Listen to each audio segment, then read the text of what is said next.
and Brainpower, scooping some poo for climate history, a little Cosmo detective work, and we are winning on today's Daily Orbit.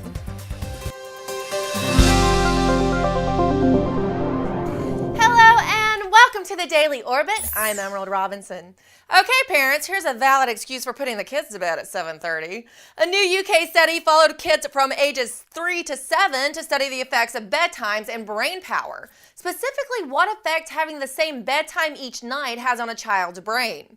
Irregular bedtimes when kids were 3 years old were associated with lower scores in reading, math, and spatial awareness in both boys and girls when they reached the age of 7. But irregular bedtimes at the age of 5 were not associated with poorer brain power, suggesting that the age of 3 is a sensitive time period in cognitive development.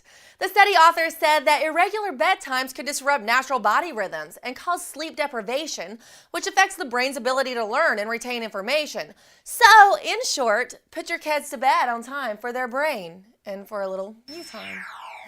Well, scientists are always looking for new ways to research climate history to provide insight of future climate models. But this one is a crock of... I gotcha. Notice I didn't say it. But for real, scientists are using earthworm poo to look at Earth's climate history. Earthworms excrete balls of calcium carbonate crystals, a chalk-like material. These balls retain a memory of the temperature at which they were created, offering a window into past climates. Scientists are gathering thousands of samples to study and say earthworm poo offers more accuracy than other techniques for studying climate. And that's no BS.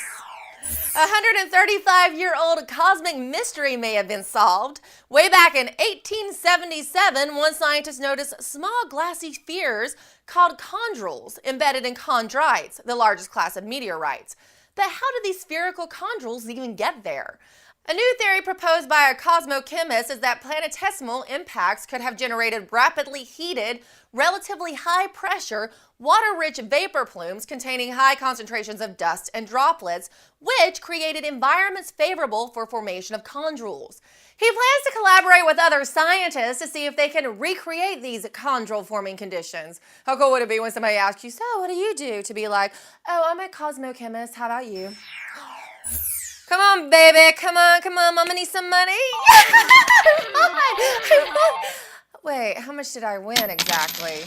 A new study looked at how celebration sounds of slot machines may mislead casino patrons. Celebration sounds are given off during a win, but also when a player wins less than initially wagered, which is not #winning, as Charlie Sheen would say. The study found that players enjoyed playing more with sounds than without, but also that sounds caused players to overestimate their number of wins. They added that the enjoyment and misperceptions of winning could contribute to gambling problems. Researchers say sounds may be an integral part of the disguise in losses disguised as wins.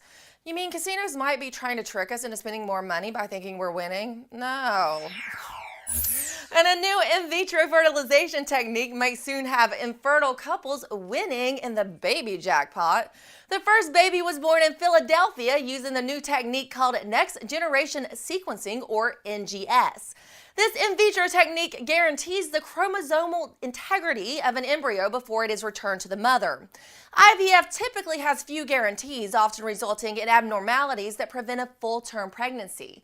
Using NGS, doctors sent off 13 eggs to a lab for sequencing, of which 3 were found to be viable, and 1 returned back to the mother, resulting in the birth. NGS could dramatically increase the pregnancy rate from IVF, driving costs down and making many hopeful wannabe parents' baby dreams come true. And that's all for the Daily Orbit. Hope you hit your jackpot today. Cha-ching!